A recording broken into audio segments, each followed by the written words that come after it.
শুভ সকাল বন্ধুরা, কেমন আছো তোমরা সবাই? আশা করছি তোমরা সবাই খুব ভালো আছো আর আমরাও ভালো আছি। আমার আরও একটি নতুন ব্লগে তোমাদের সবাইকে অনেক স্বাগত জানাই। আজ হচ্ছে শুক্রবার আর এখন বাজে ঘড়ি কাটায় ভোর 5টা। তবে চলো আজকের ব্লগটা এখান থেকেই শুরু করছি। আশা করি ব্লগটা একটু হলেও তোমাদের ভালো লাগবে। সকালে ঘুম থেকে উঠে তারপর বাসি কাপড়টা ছেড়ে আগে গাছের ফুলগুলো কুড়িয়ে তারপর আসলাম।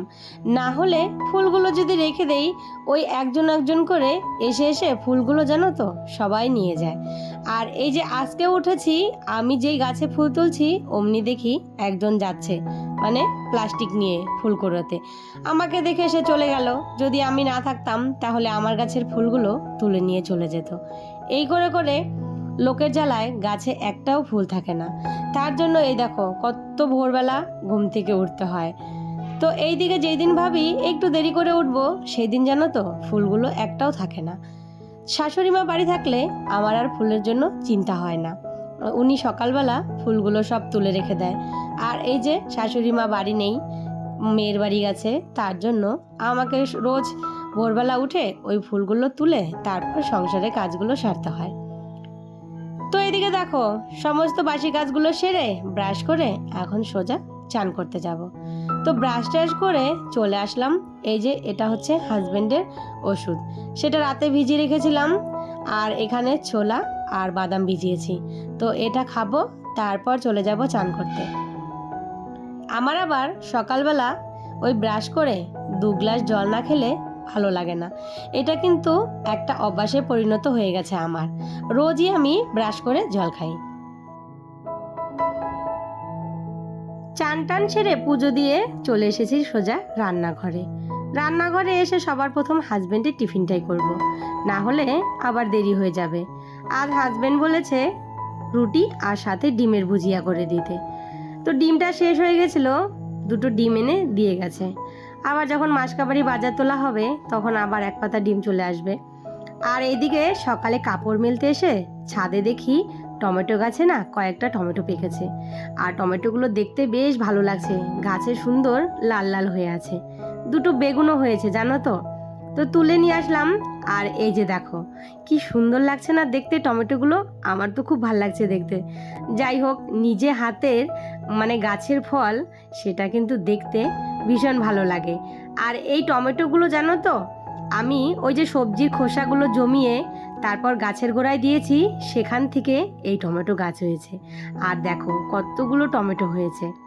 তারপর এইদিকে দেখো আরেকজনের কাজ দেখো, আমি ওইদিকে মানে সবজি কাটছি আর এইদিকে এই যে দেখো পুচকাটাকে দেখো, এই যে গামলার মধ্যে বাসনগুলো ছিল যে সেই বাসনগুলো তুলে তুলে আমাকে দিচ্ছে।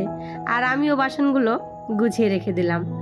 তো এখানে রুটি বসিয়েছি আর হচ্ছে ডিমের ভুজিয়া করব পেঁয়াজ টমেটো আর কাঁচা লঙ্কা দিয়ে। আর আমার হাজবেন্ড জানো তো অন্য কিছু খেতে চায় না। তো ওকে বলি যে মাঝে মাঝে একটু অন্ন সন্ন খাবার করে দিতে, তো ও বলে যে না, আমাকে ওই কিছু না হোক 2টো রুটি কিংবা অল্প ভাত দিবে, ব্যাস ওটা খেয়েই আমি ভালো থাকি। ওই আজে বাজে জিনিস বলতে যেরকম সকাল সকাল একটু চাউমিন ম্যাগি করে দেওয়া, তারপর ওই যে তোমার ব্রেড এগুলো করে দেওয়া, ওটা ও খেতে না পছন্দ করে না। তার জন্য আমি আর ইচ্ছে করেও করি না।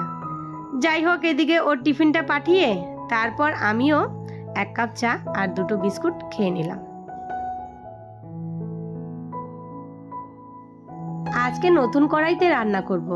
এই কড়াইটা কিসের বলো তো? এই কড়াইটা হচ্ছে লোহার কড়াই। আমার যে কালো কড়াইটা দেখেছো একদম কালো কুচকুচো হয়ে গেছে, অনেক বছর হয়েছে জানো তো। তো আমারও না দেখতে আর ভালো লাগছে না, তাই আমি একটা এই যে কড়াই কিনে এনেছি। আর এই কড়াইটা আমার ভীষণ ভালো লাগছে দেখতে। একটু বড়সড় নিয়েছি যাতে নাড়াচাড়া করতে সুবিধা হয়। কালকে জানো তো ইচ্ছে করেই রাতে অনেকগুলো ভাত করেছি যাতে সকালে একটু জলঢালা ভাত খেতে পারি।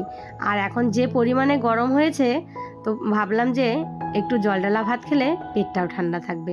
তো ছেলে দুটোকেও দিয়ে দিয়েছি একটু আলু ভাজা করে, আর আমিও একটু পরে খেয়ে নেব। এখানে আমি ভেন্ডি ভাজা করছি, সেটা হচ্ছে মাছের ডিম দিয়ে। তো কালকে দেখলে না মাছের ডিম ছিল, সেটা তুলে রেখেছিলাম। তো ভাবলাম যে পেঁয়াজ দিয়ে আর মাছের ডিম দিয়ে ভেন্ডি ভাজা করি। আর এখানে একটু মুসুরি ডাল বসিয়েছি। তো একটা টিপস তোমাদেরকে বলছি, ভেন্ডি ভাজার সময় কেউ না লবণ দিবে না।